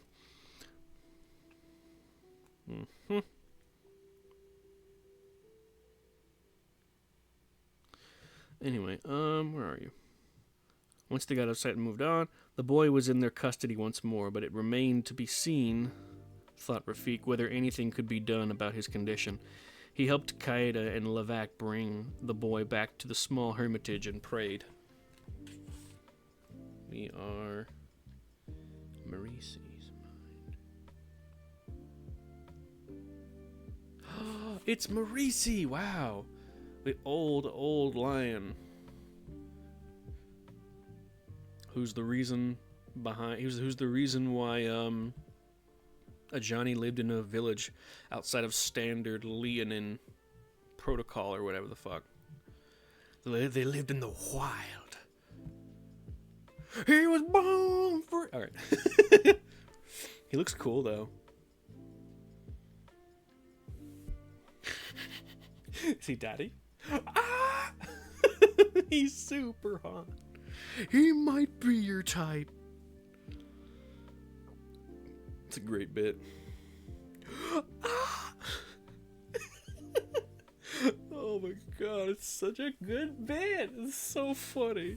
Alright. We got a 2-page chapter here. Marisi's mind was in tatters. His life had been extended far past its natural prospects by a deal with a dragon. A deal made by his youthful self, but one that his elderly self had to honor. His mind could not hold within it all the evil he had caused. To the Nakatl, to the elves, to his entire world, as Naya became only a continent of some larger world, an inkling of the scope that he had facilitated had begun to pierce his conscious mind. He couldn't contain it. His reason tore into pieces rather than attempt to reconcile it all. His thoughts turned only to his name as a youth, Marisi, the breaker of the coil. He had no plan, but knew he had to rally the Nakatl around him once more. If he had warriors around him again, he could wear them as a cape of glory and relive the purest times of his life. He hoped the mystique around his name, his face, his striped form was still enough. Did the wild Nakatl who owed him their very identity still possess the fury in their hearts that had allowed him to overthrow the Cloud Nakatl civilization? Would they, decades later, still feel the pull of his leadership? He had no choice but to believe they would. Plus, he had one secret weapon, timing. It was festival time again. The Nakatl pride he approached first was small, but fierce by reputation. None of his former friends or soldiers in arms lived there anymore. Marisi had outlived them. As Marisi approached the pride's den in the wooded foothills near the ruins of Antali, he heard the opening roars of the Hadu. He was just in time. Marisi heard the chief shaman of the little pride begin to speak, heard his own accomplishments being narrated in tones of great ceremony. As soon as the shaman got to the part before the chanting, he stepped out of the darkness and into the ring of firelight. "I am Marisi," he said. "Come, my warriors, let us make the night a reunion. Let us make this night a reunion rather than a remembrance." After a stunned silence, the pride's chanting began again, but with a different intonation. And back to Jund. Let's see.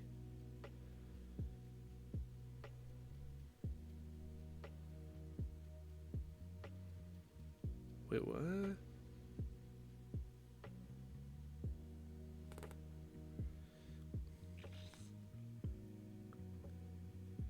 Let's see.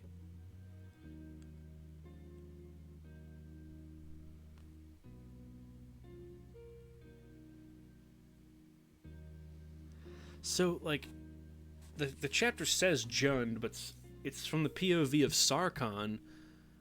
But, like, Sarkhan's in Naya. What the hell is happening? I guess they're on their way to Jund? Because Jund is right next to Naya. It's like the connecting pieces. Because Jund is green, red, black, and Naya is green, red, white. So they're like, night and day. Anyway. What is this? Oh, okay. Mifa. He drained his nugs in Mifa. God, that's a good bit. Anyway. Jund. A beam of pure concentrated sunlight lanced out of the smoke-filled Naya sky. It struck the dragon that flew on Sarkhan's left side. A spell burned a hole directly through its throat. It tried to breathe a blast of fire in return, but flame spurted out through the hole in its neck as staccato bursts, charring it from the inside and sealing off its breathing passages. Ugh!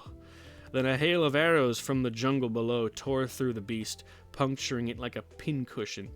It arced down in a long parabola. That's a parabola. Then eventually fell, crashing into the trees somewhere far below. Finally, Sarkhan thought it must be the elves, or maybe the human tribes of Naya, finally fighting back with magic.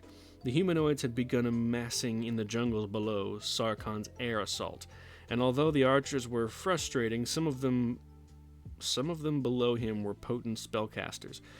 It had taken days of Sarkhan's draconic strafing to elicit that kind of response.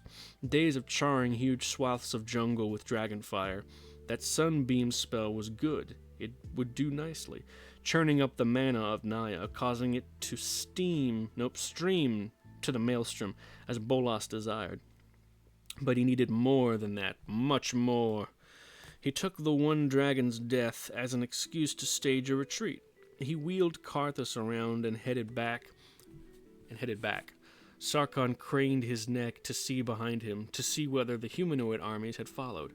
He needn't have looked back. A beast of consecrated energy narrowly missed Karthus's wing. Sarkhan grinned. "Come along, my enemies," he said. "Come and answer my call to war." He slapped the side of Karthus's neck and pressed his knee firmly into the dragon's flank. The dragon banked slightly. "That's perfect," Sarkhan said. "Straight ahead, just like this." They weren't headed back toward Jund. Not exactly. Then why did you name the chapter Jund?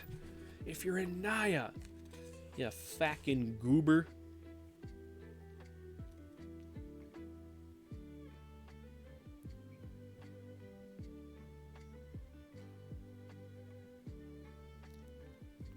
Uh-oh. The truth come out. We return to Grixis with Levac and Soleil. "I can't believe this," Soleil was saying. Tears were streaming down her face as she helped hold the arms of the creature that had once been her son. "You knew this. He was out there and you didn't tell me." "I couldn't tell you," said Levac. "I was going to leave," she sobbed. "You were going to let me leave my son, you bastard. Without a way to save him, it was better not letting you know. I didn't want that plaguing your heart as we started a new life. This is my son," she said through her teeth. "And with these people's help, I got him back," said Levac. "Please," said Rafik.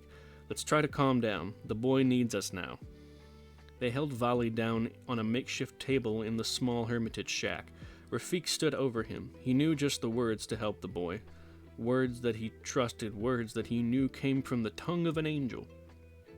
He took the sigil of Asha from around his neck and laid it on the boy's chest. The Vali creature flinched and snarled, trying to wriggle free, casting evil looks at the medallion, but they held him firm. Rafik had said a prayer to Asha over the boy, reciting each line with the faith that burned in his heart. It took all his strength, but he summoned up every pure emotion in his fiber and poured it into the prayer. The words flowed out of him with the same intensity as the light that shone from the throne statue in the Jessian arena. Jesus. Every night as a boy, he had wondered why the Archangel Asha had died, leaving her throne empty and banned unprotected. But as an adult, he had come to understand the meaning of her sacrifice, how her death had stopped the unholy demons from destroying the world. The demons had come again, and she had not. At least, not yet. The demons had come again. Oh, wait. But there was no time for doubt. He poured all his faith into the words of the prayer. He realized he was on his knees, sweating, his eyes squeezed shut. The prayer was done. He caught his breath. Should it have worked by now? Said Levac. Rafik opened his eyes. There was no change. The boy was still an animated corpse. There's something very funny about the timing of that. Just this, whole paragraph of, Rafik, the strength of his beliefs. And it didn't do shit. God, that's funny to me. Oh, what the hell is the fucking... Oh, man, I didn't even... Oh, wait, no, now we're back. All right, cool. The signal was shitty for some reason. I say some reason.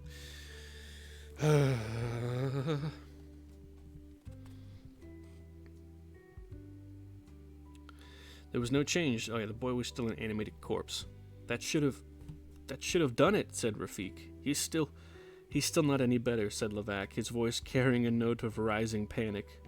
No, shouted Rafik. That was it. That prayer has cured corruption of all kinds. It's the word of the angel Asha herself. Don't you doubt her.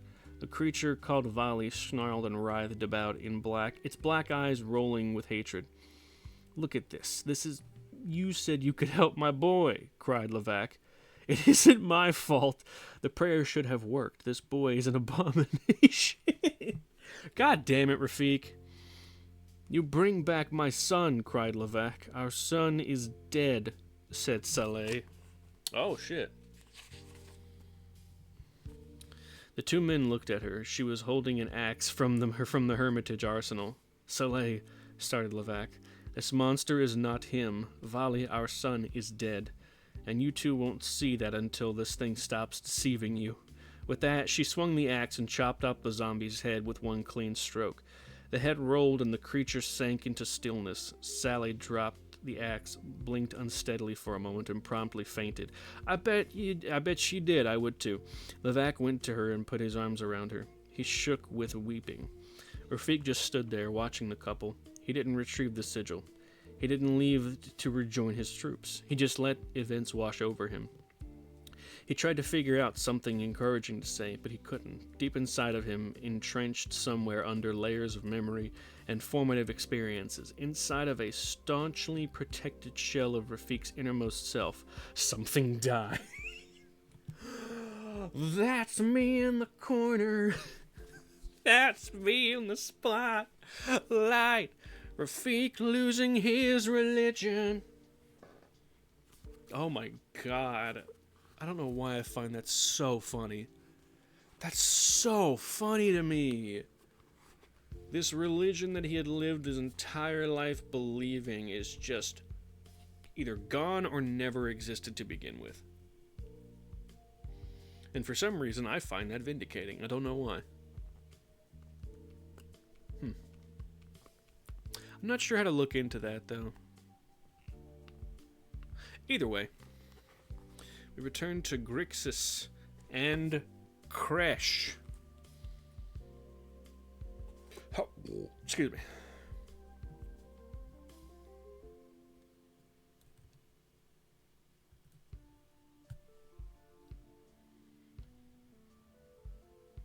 Oh, wow. Yeah, Majora's Windfish, okay.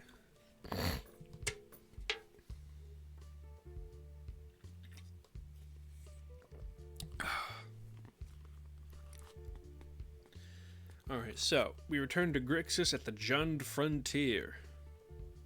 Where are we? Kresh. We may have time for a couple more chapters and I'll call it, because we're almost at the 2-hour mark. We are going to close out Mael, bye-bye baby boo. We're going to close out the Bant Panorama. We're going to close out Elspeth. Watch, the next chapter is going to be Elspeth. Oh, it'll be funny. Alright, Kresh.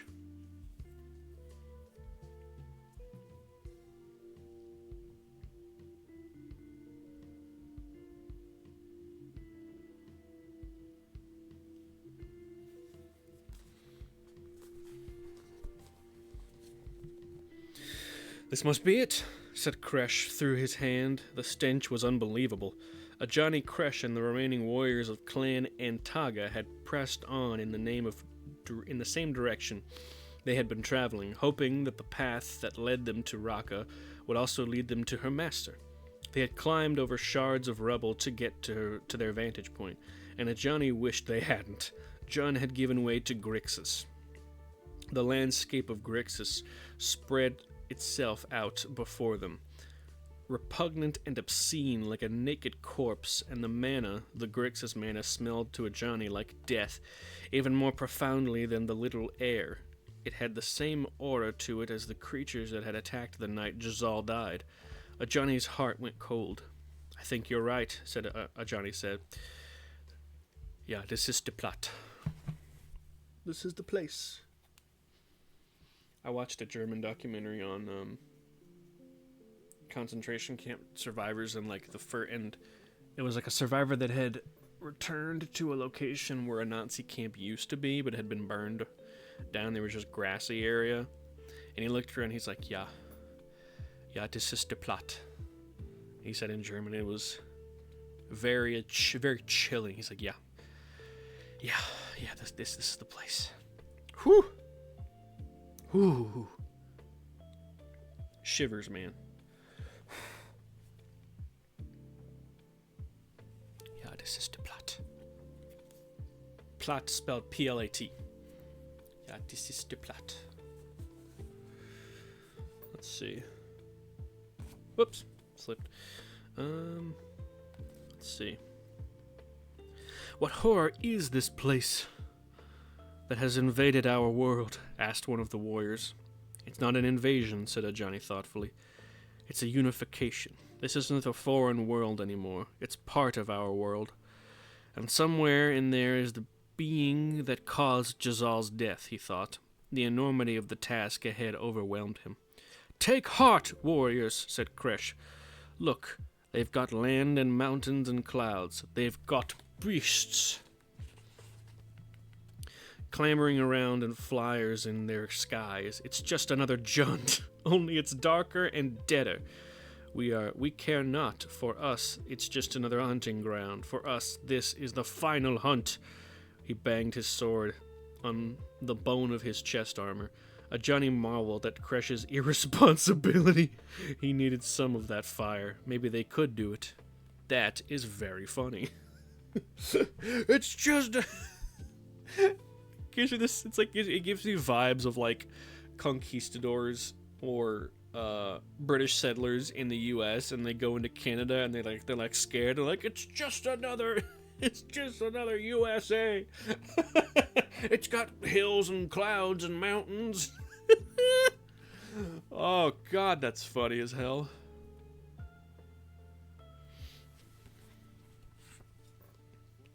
He is the himbo. The Himborier, I don't know. Let's see.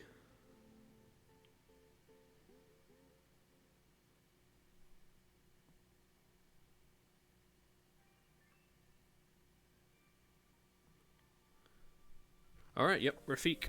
We return to Grixis and Rafik.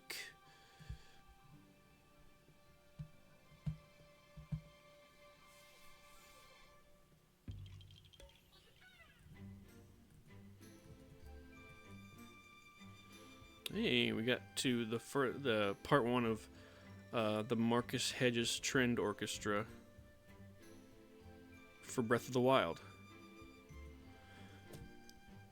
Excuse me.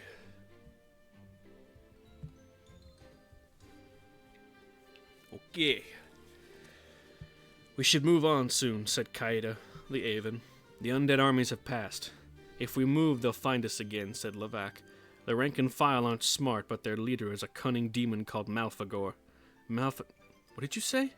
Asked Rafik. Malfagor, they call him, the Abomination or the Annihilator. He's the oldest and most powerful demon in all of Grixis. The Malfagor? A Malfagor? A Sith Lord? Rafik was incredulous. He's still alive? He's always existed. As far as our history is concerned, Malfagor is older than all our stories. He is in my people's stories as well, said Rafik. But in our scripture, the angel Asha gave her life to destroy him. If only that were true, said Saleh, groggy but awake.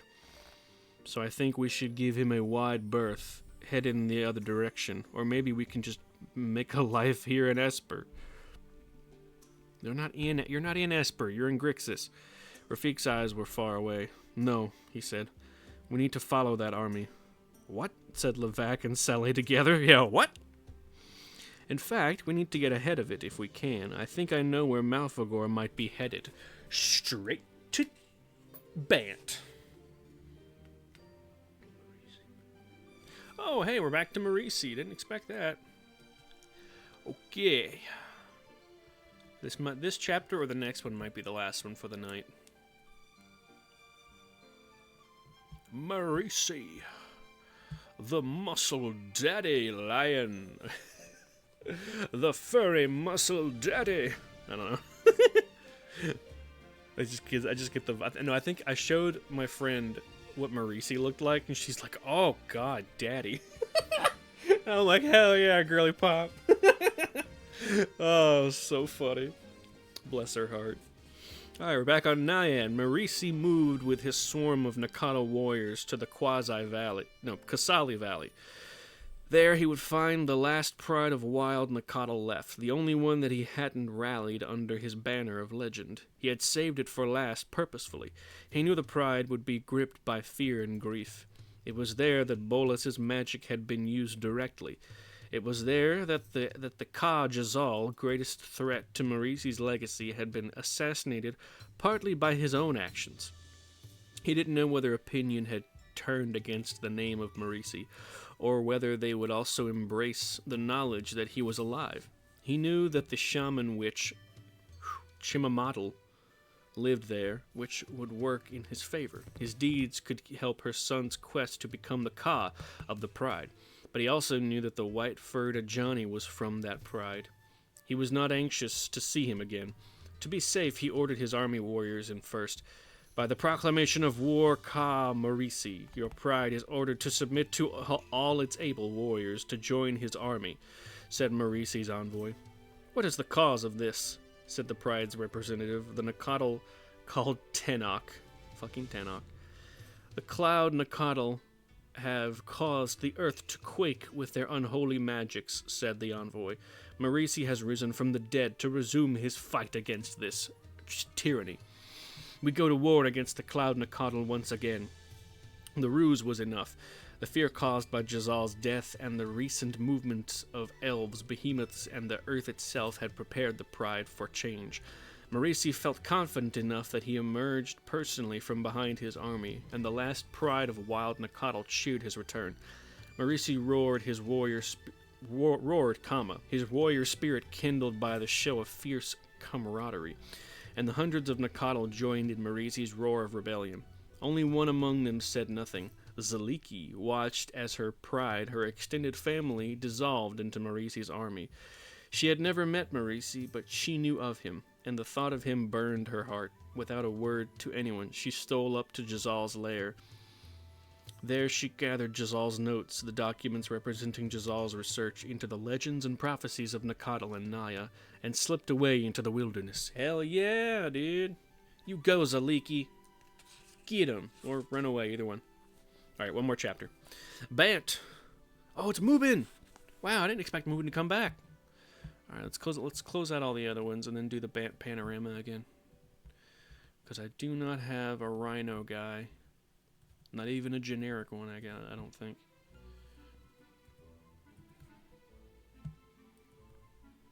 Ah, damn it, I closed the folder.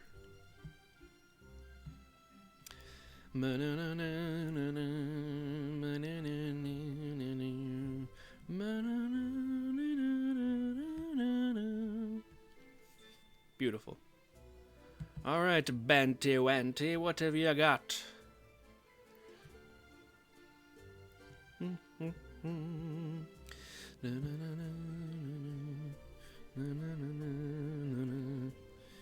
Okay.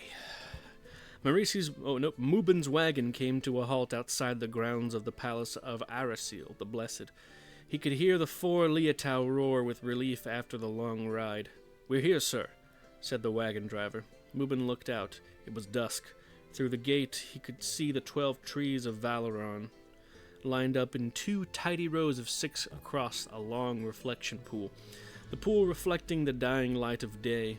Each twisted tree symbolized both a noble family of Valoran and a virtue to live by.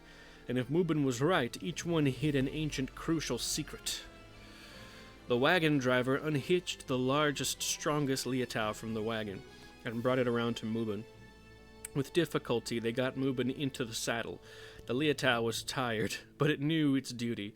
It held Mubin's weight proudly and didn't stumble. "Hell yeah, brother. Thank you," Mubin said to the driver. "Make camp. We'll leave again in the morning." "Yes, sir," said the driver. Mubin hoped that Arasil the Blessed would hear his arguments. He rode up to the castle. The guard waved him through the gate. Arasil came out to meet him. "Mubin of the Reliquary," she said. "I got your note. I was very sorry to hear of your injury." "Thank you, but I am fine." "No, the fuck you ain't." Mubin had his Liatau sit, but with his useless legs he stayed on the saddle. "I apologize for not dismounting, Highness. I mean no disrespect." "It's quite all right under the circumstances." A thin man with a robe draped over his hunched shoulders walked out of the castle keep and came down the steps to join them. As he approached, Mubin noticed the emblem stitched into the man's robes, a half-lidded eye, with the iris pointing upward. He was the same man that had accompanied Arasil the Blessed to the match in the arena, Mubin thought. How long had that order had... What is this? How long had that order had the ear of the Blessed cast? How long had that order had the ear of the Blessed cast? "Sir Mubin," said Arasil the Blessed, "may I introduce my advisor?" "It's a pleasure to meet you, Sir Knight," said the Skyward Eye advisor. "The Order of the Reliquary is a worthy cause, deepening our roots in the history of Valoran and all of Bant." Mubin nodded in what he hoped was a polite manner. "What brings you here, may I ask?" asked Arasil. "I'm here to ask for your help." "You're welcome to any assistance we can provide." "Thank you. Let me be blunt. I need to dig up the 12 trees of Valoran." God, that's funny. And that's where we'll call it for this evening. Mubin wants to dig up the 12 trees of Valoran, and Zaliki's journey is taking her deep into the woods and up through the foothills. So, we will return there in some days' time. Alright, so I read about 50 pages or so, because I'm on page 302. So that's good. 50 pages in about 2 hours. That ain't bad. Given that I was never a serious reader until the past 7 years, maybe?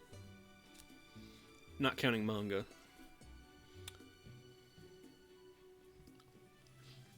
Anyway, we're gonna stop the VOD recording there. So thank you, VOD watchers, for joining me. Like and/or subscribe, I guess. I don't really know. Do what you want. I mean, if you want, like, you know, if you still use the subscription box, subscribe and hit the bell, so you'll be notified the next time I upload a VOD or whatever the fuck. Bye.